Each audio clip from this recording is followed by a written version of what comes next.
Assalamualaikum warahmatullahi wabarakatuh. Perkenalkan, nama saya Nuraini Febrianti. Di sini saya akan menjelaskan terkait peramalan penjualan PT Indofood sukses makmur terbuka dengan metode sederhana atau knife model. Baiklah, untuk pendahuluannya sendiri di sini saya akan bacakan terlebih dahulu pada PT Indofood sukses makmur terbuka yang didirikan dengan PT Pangan Jaya Inti Kusuma di tahun 1990. Memiliki berbagai kegiatan usaha yang telah beroperasi sejak awal tahun 1980-an. Peramalan adalah suatu kegiatan untuk mengetahui apa yang akan terjadi di masa yang akan datang dengan menggunakan data dari masa lampau.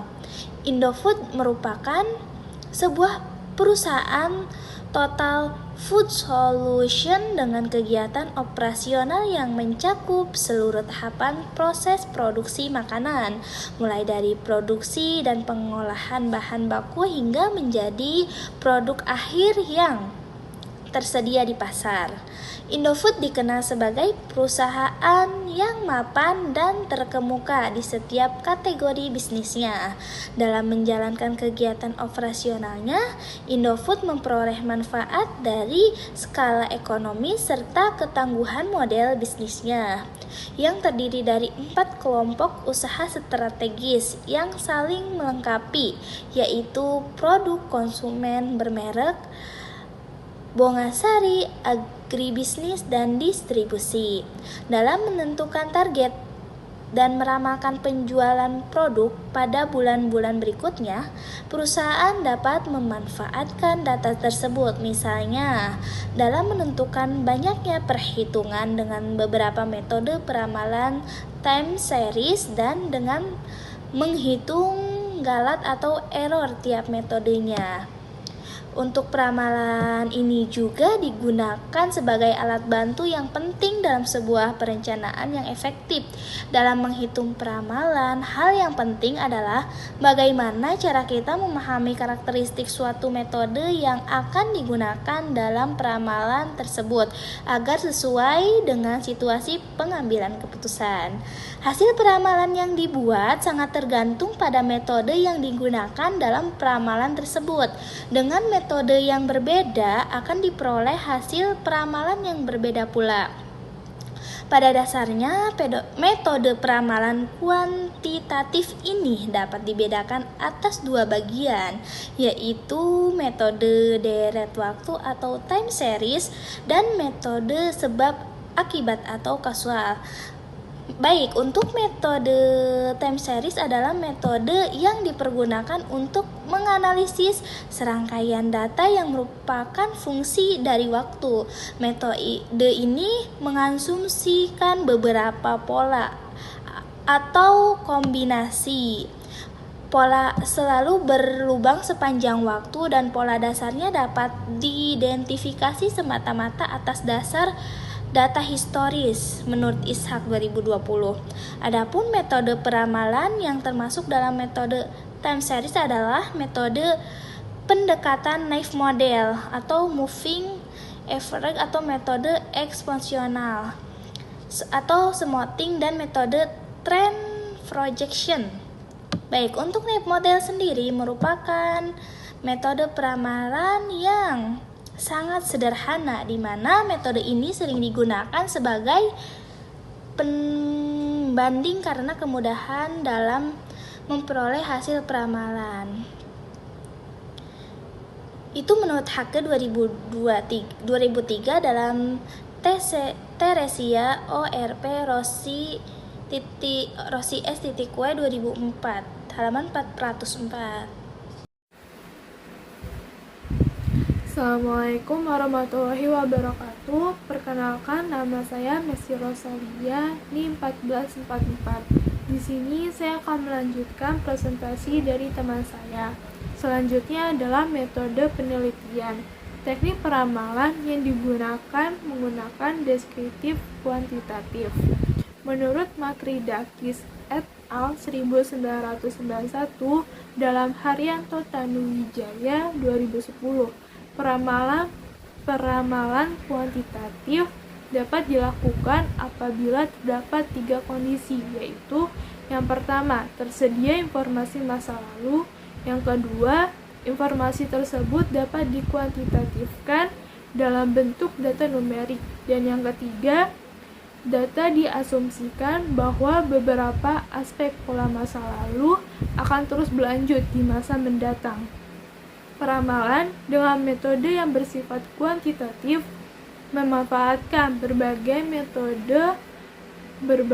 model matematis atau statistik serta data masa lalu dan atau variabel-variabel kausal untuk meramalkan nilai di masa mendatang. Sekian presentasi dari saya, selanjutnya akan dilanjutkan oleh teman saya. Terima kasih. Baik, selanjutnya saya akan menjelaskan hasil penelitian dan juga pembahasannya. Pada peramalan ini, data yang digunakan adalah data penjualan PT Indofood Sukses Makmur Tbk. Data ini diambil dari tahun 2016 sampai 2021. Data aktual penjualan pada PT Makmur Indofood Sukses Makmur Tbk ditunjukkan pada tabel 1.1, yang dimana hanya terdapat 4 tabel saja karena belum dilakukannya metode peramalan. Lalu selanjutnya ada tabel 1.2, yaitu tabel hasil data dari peramalan menggunakan metode Naive Model.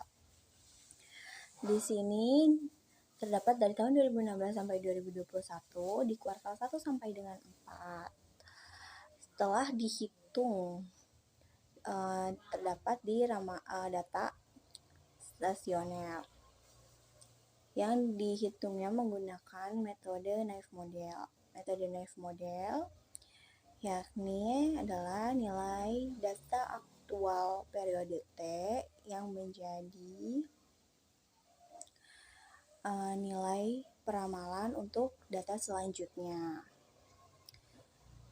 Lalu terdapat juga error yang dihitung menggunakan Naive Model. Total error dari 2016 sampai dengan 2021 yaitu ada 82.829.864. Selanjutnya akan dilanjutkan oleh teman saya. Assalamualaikum warahmatullahi wabarakatuh. Perkenalkan, saya Jema Rohimatul Pipa. Di sini saya akan melanjutkan materi yang telah disampaikan oleh teman saya. Baik, yaitu Y topi T ditambah 1 sama dengan YT. Y 2021 sama dengan 81.731.469. Setelah menghitung hasil peramalan, selanjutnya menghitung error atau kesalahan sesuai dengan persamaan ET sama dengan XT dikurangi FT. ET kesalahan peramalan pada periode T, XT nilai faktual pada periode T, FT nilai peramalan pada periode T. Berdasarkan tabel 1.2 dapat disimpulkan bahwa prediksi menggunakan metode stasioner dianggap tepat karena nilai error yang dihasilkan terbilang cukup kecil. Baik, selanjutnya kesimpulan. PT Indofood Sukses Makmur Tbk yang didirikan dengan nama PT Panganjaya Inti Kusuma di tahun 1990 memiliki berbagai kegiatan usaha yang telah beroperasi sejak awal tahun 1980-an. Peramalan atau forecasting adalah suatu kegiatan untuk mengetahui apa yang akan terjadi di masa yang akan datang dengan menggunakan data dari masa lampau. Dengan metode yang berbeda akan diperoleh hasil peramalan yang berbeda.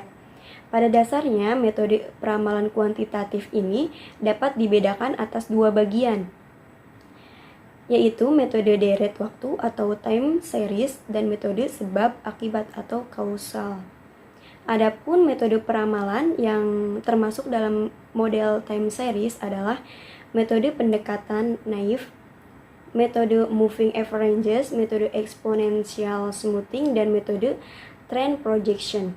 Berdasarkan hasil pengujian yang telah dilakukan pada PT Indofood Sukses Makmur Tbk, didapat peramalan dengan menggunakan metode naive model dengan data stasioner dianggap tepat karena nilai error yang dihasilkan terbilang cukup kecil.